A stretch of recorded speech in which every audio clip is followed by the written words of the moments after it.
आजच्या या एपिसोडमध्ये विशेष आपले पाहुणे आहेत बालासाहेब घोरपडे, ज्यांच्याशी आपण पॉझिटिव्ह थिंकिंगवरती बरेच एपिसोड आपण रेकॉर्ड केलेत आणि आज पण आपण पॉझिटिव्ह थिंकिंग कसं आपल्या जीवनामध्ये दैनंदिन जीवनमध्ये कसं काम करता येतो आणि कसं आपण पॉझिटिव्ह थिंकिंग करून आपल्या जीवनामध्ये आनंदी राहू शकतो आणि आपले जीवन सफल बनवू शकतो.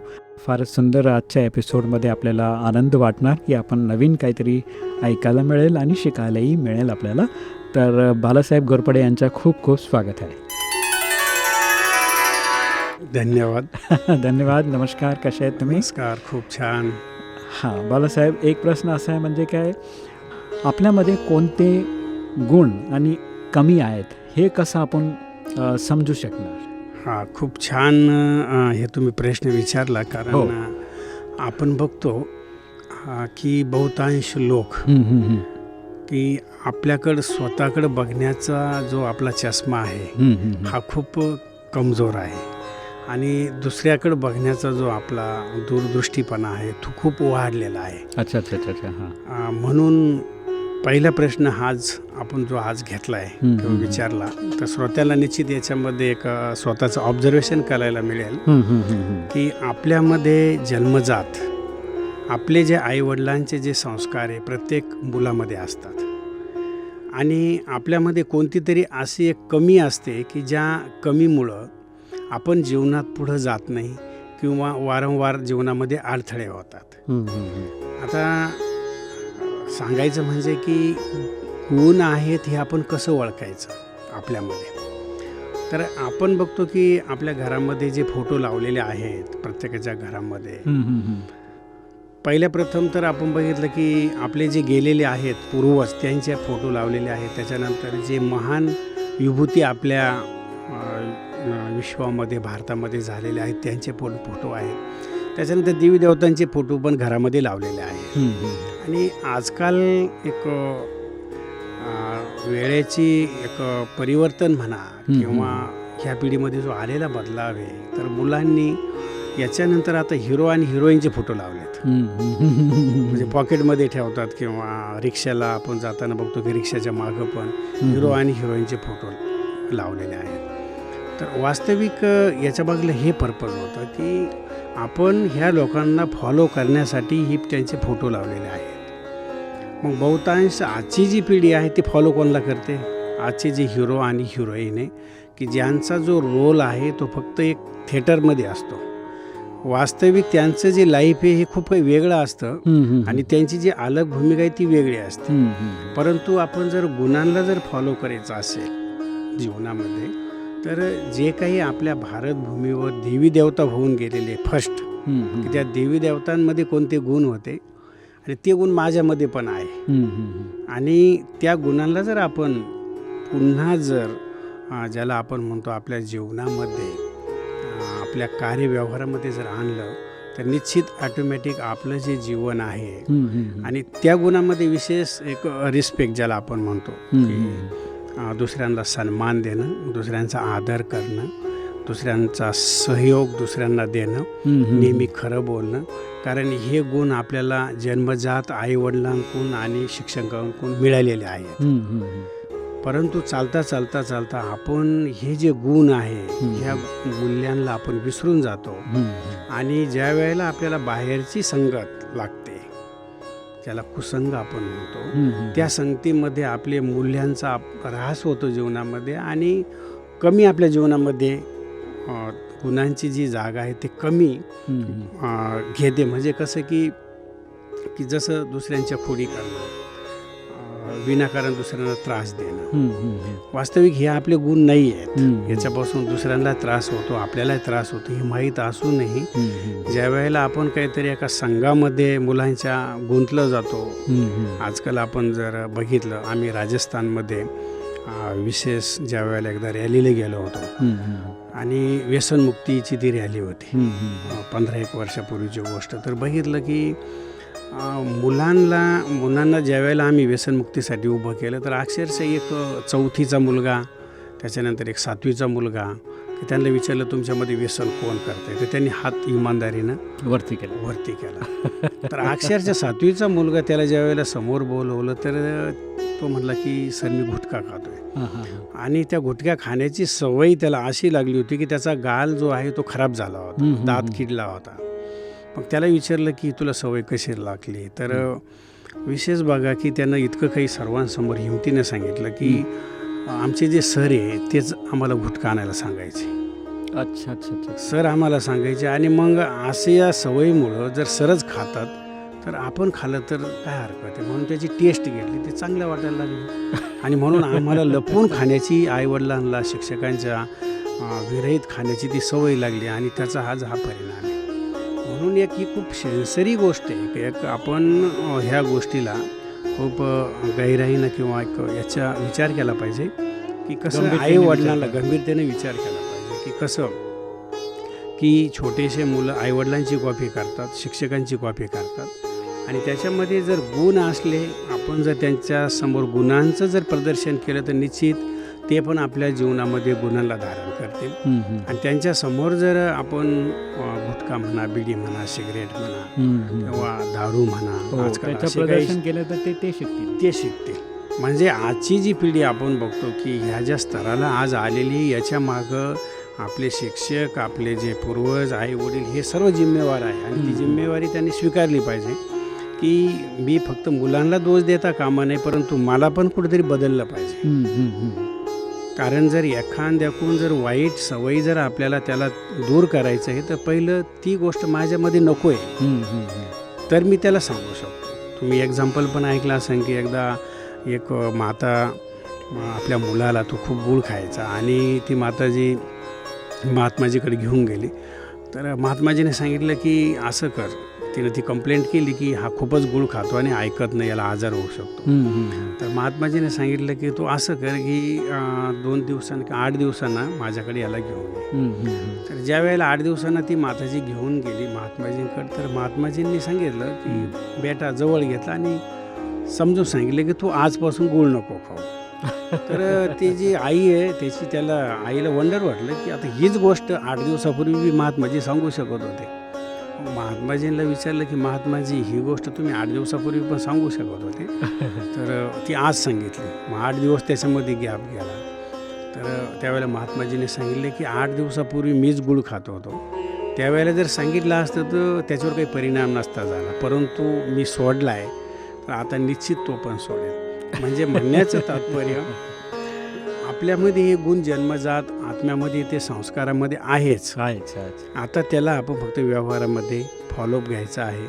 आणि जे कमी आहे की ज्याच्यामुळं आपल्या जीवनामध्ये दुःख, नैराश्य, उदासीनता ज्याला आपण म्हणतो किंवा राग येणं, ह्या ज्या गोष्टी आहेत हे आपल्याला पण कळतात. म्हणून हा जो पहिला प्रश्न आहे की आपण याच्याकरता स्वतः एक ऑब्झर्वेशन केलं पाहिजे. स्वतःचं एका डायरी घेऊन किंवा एक कागदावर हे लिहिलं पाहिजे की माझ्यामध्ये गुण कोणते आहे. आणि त्या गुणामध्ये आपण कॅटेगरी करू शकतो की माझे ओरिजिनल गुण जे आहे शांती, प्रेम, आनंद, हे माझे मूळ गुण आहेत. आणि मला आईवडिलांकडून कोणते गुण मिळाले आहेत ते पण तुम्ही लिहू शकता. मुलं हे वर्कशॉप करू शकतात. माझ्यामधले गुण कोणते आहेत, आईवडिलांकडून कोणते गुण मी शिकलो आहे आणि शिक्षकांकडून कोणते गुण मी शिकलो आहे, माझे जे शेजारी राहणारे लोक आहेत अवतीभोवती त्यांच्याकडून मी कोणते गुण शिकलो आहे. तर इतकं जर कॅटेगरी केली तर ते खूप गुणवान बनू शकतो.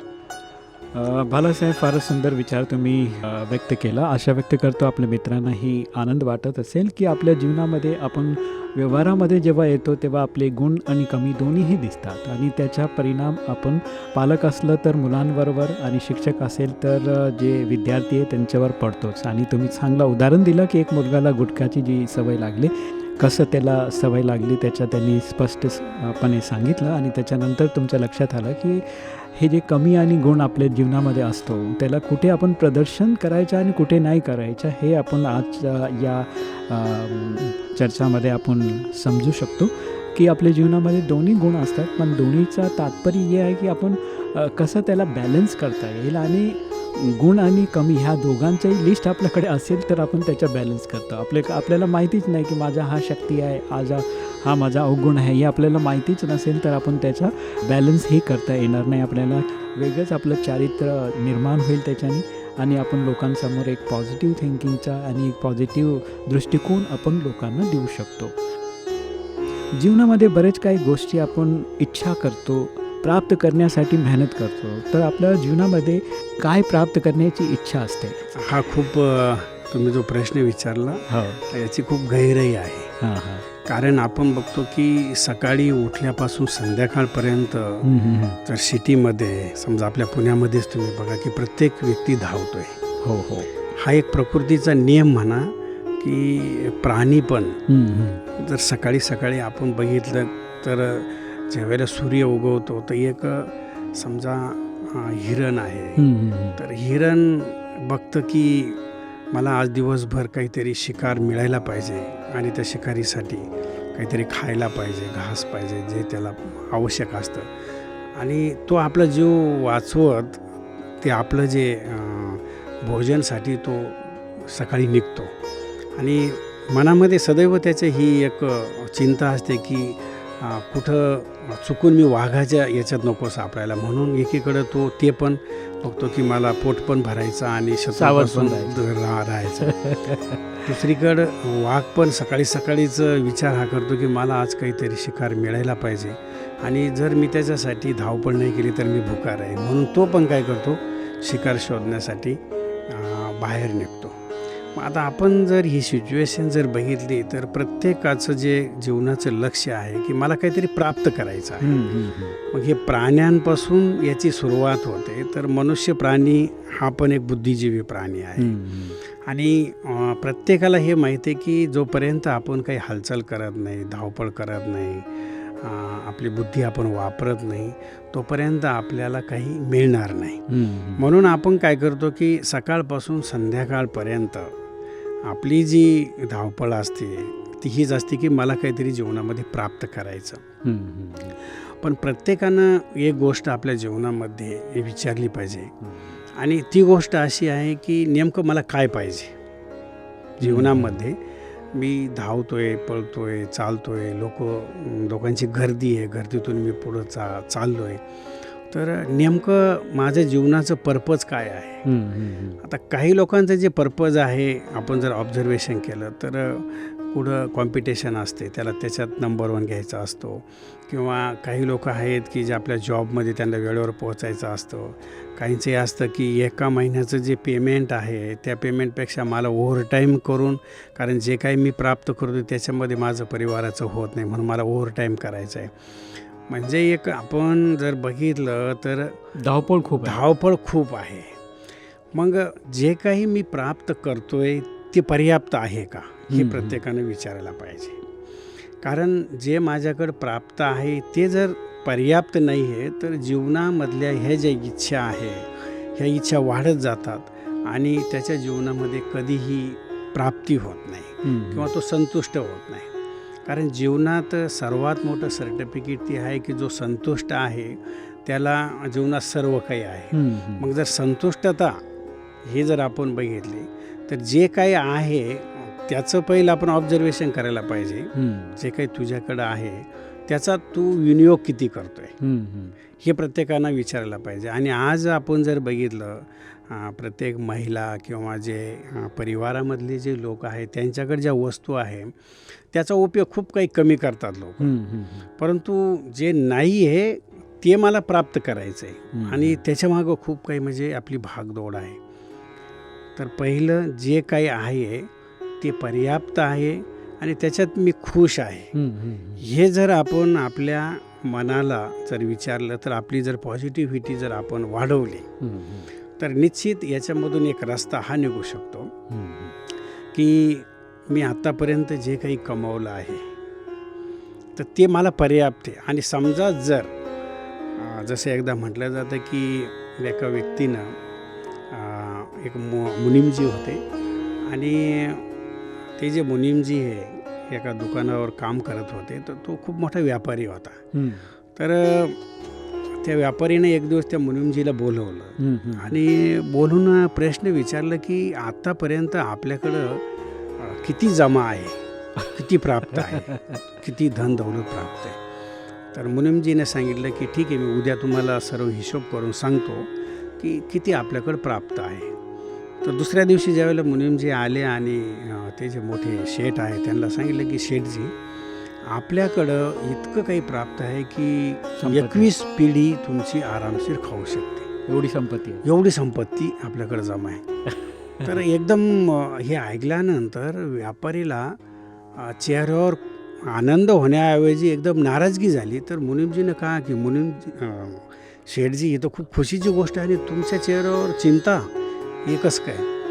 तर म्हणे, अरे ही जी आतापर्यंत प्रॉपर्टी आहे ती फक्त 21 पिढ्या ज्या आहेत तेवढेच. तिथपर्यंतच आहे. 22वी पिढी तिचं काय होणार? तर एक खूप मोठी त्या मुनीमजीला आश्चर्याचा धक्का बसला की लोकांची जी इच्छा आहे, जी प्राप्ती आहे, त्याच्यात त्यांची संतुष्टता नाही.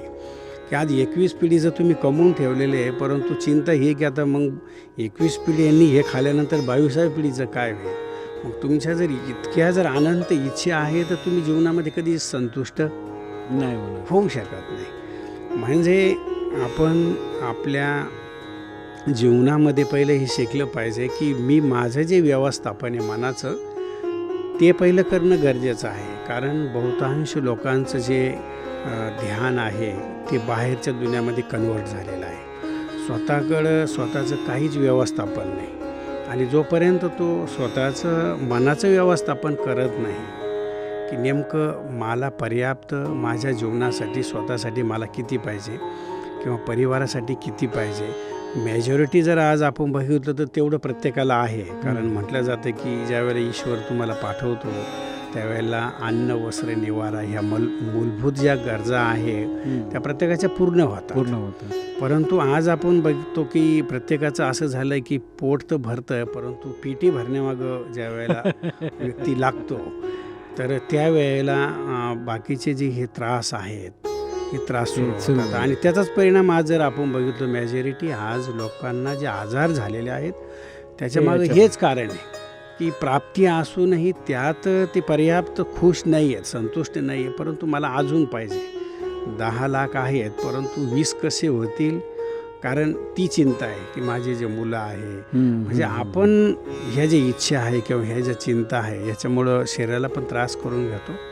आणि याचे जे परिणाम आहे हे होतात की जे तुम्ही पैसे आज ह्या मार्गाने कमवतात किंवा ह्या चिंतेमध्ये ती प्राप्त करतात, पुढं चालून ज्यावेळेला तुमचं वय वाढतं तर हा जो जमावलेला पैसा आहे हा हॉस्पिटलमध्ये जातो. म्हणजे तुम्ही जीवनाचं आउटपुट काय केलं? जर एकांतमधून जर विचार केला तर जर मी ह्या धावपळीमध्ये एवढं काही त्रास घेऊन पैसा कमवतो आहे आणि शेवटी हा जो पैसा कमवलेला आहे आपल्या स्वास्थ्यावर ध्यान ठेवलं नाही, स्वतःसाठी वेळ दिला नाही, आराम केला नाही ज्या वेळेला करायला पाहिजे होता, आणि आपलं जे शरीर आहे लवकर आपण खराब करून घेतलं. आणि त्याचा परिणाम काय झाला की तो जो पैसा जमा केला होता विशिष्ट वयामध्ये तर तो पैसा शेवटी हॉस्पिटलमध्ये गेला. मग जीवनाचं तर आउटपुट काहीच निघलं नाही. म्हणून हा एक खूप सर्वांनी विचार करायला पाहिजे या गोष्टीवर की आपल्या मनाच्या व्यवस्थापनमध्ये साऱ्या गोष्टी येतात. आणि ज्यावेळेला व्यक्ती मनाचं व्यवस्थापन करतो त्यावेळेला त्याला आपल्या बाकी जे शरीराचं व्यवस्थापन करणं हे सोपं जातं. म्हणजे आपली दिनचर्या सेट करणं, लोकांबरोबरचा आपला व्यवहार सेट करणं, आपला जो टाईम मॅनेजमेंट आहे ह्या गोष्टी पण पॉझिटिव्हिटीमध्ये, पॉझिटिव्ह थिंकिंगमध्ये सर्व गोष्टी येतात.